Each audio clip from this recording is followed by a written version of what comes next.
Elon Musk, much like Donald Trump, has a very serious problem with actually telling the truth. We have seen that repeatedly with his bold announcements of how great Doge has been, right? They're paying $8 million to Politico. Well, it was only $44,000, and it was because they had subscriptions to Politico Pro.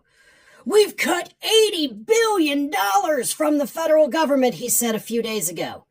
And his own website for Doge, which of course has also been repeatedly hacked, shows that it's actually only $16.6 billion that they've cut, and most of that is just from straight up firing people. So he's lying about everything. But in the last week, there's been two major lies that he has told. Actually, well, you know what? Let's go ahead and count three major lies that he's told that have been debunked. But one of them he did not freak out about. He just keeps pushing it. That, of course, is the Social Security lie, right? Where he told us last week that we've got people into their late hundreds receiving Social Security, which of course is because he and his little Doge minions don't know how to read the COBOL programming language, which set a default date of 1875 for people that have been long dead, but they were paper records, blah, blah, blah. It's complicated, it's difficult, but Elon Musk didn't take the time to learn it, so he spread those lies that you had people into their 300s getting Social Security. He was called out for that, but he didn't freak out about that. The two lies that he was called out for that he did freak out about are as follows. The first one, of course, is that we've got two NASA astronauts stranded on the International Space Station. And I'm going to send up a SpaceX rocket to go pick them up.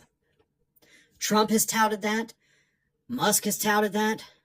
And of course, he hasn't, by the way, sent up a SpaceX rocket to go get these so-called stranded astronauts, because it turns out they weren't stranded at all. So you have a Danish engineer and astronaut who has spent lots of time on the International Space Station, is well aware of the situation happening right now. He got on Twitter on Friday and called out Musk, saying, quote, "What a lie, and from someone who complains about lack of honesty from the mainstream media."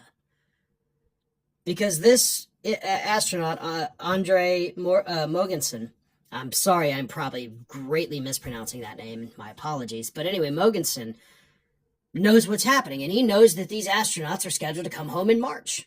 That has been the plan since last September. They're supposed to come home in March. And by the way, a lot of missions to the International Space Station do result in delays coming home. You know, problems with rockets, problems with weather back here on Earth. Any of those things can cause significant delays, and of course that has happened. But these astronauts on the space station have admitted they're like, we don't feel stranded, we don't feel left behind. We knew this was probably going to happen. So we're waiting for our capsule in March, and then we're coming home. And that's when Mogensen was trying to point out, like, Musk, you are lying, these people are not stranded, and you, of course, have not sent a rocket to go get them as you promised. So a very pissed off Elon Musk got on Twitter to respond to Mogensen and said this, and excuse the language, but I'm not going to censor what he said because I want you to hear it. This is what Elon Musk said. "You are fully retarded. SpaceX could have brought them back several months ago. I offered this directly to the Biden administration and they refused.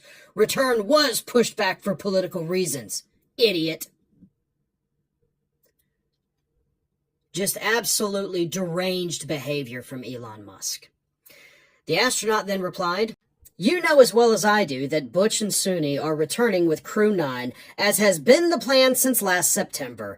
Even now, you are not sending up a rescue ship to bring them home. They are returning on the Dragon capsule that has been on ISS since last September."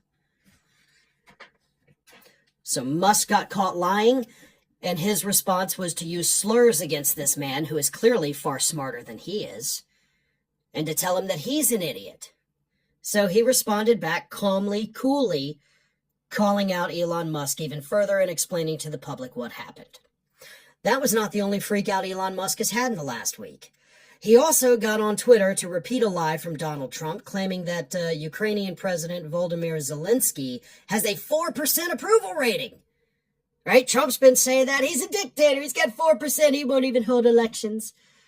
So Elon Musk got on Twitter, repeated the same lie, and then he got pissed off that he ended up getting a community note telling us that Zelensky actually has like a 54% approval rating, not a 4% approval rating. And elections were, of course, suspended in the country due to the fact that they're in the middle of an onslaught from Russia, which has happened in countries all over the world during times of war. And Zelensky is not unpopular. So Musk was pissed off. He got on there and he said that the community notes are being gamed by governments and legacy media. No, it's just that people aren't as stupid as you are. People aren't as stupid as you think they are. They know what's actually happening because they're not idiot propagandists like yourself. So Musk doesn't like being called out for his lies, which makes a lot of sense given that his new best friend is Donald Trump, who also does not like being called out for his lies. Two peas in a narcissistic alternative reality pod is what we have running our government right now. Thanks for watching, everybody. And if you're not already, please subscribe to the channel. We got fresh content every day for you.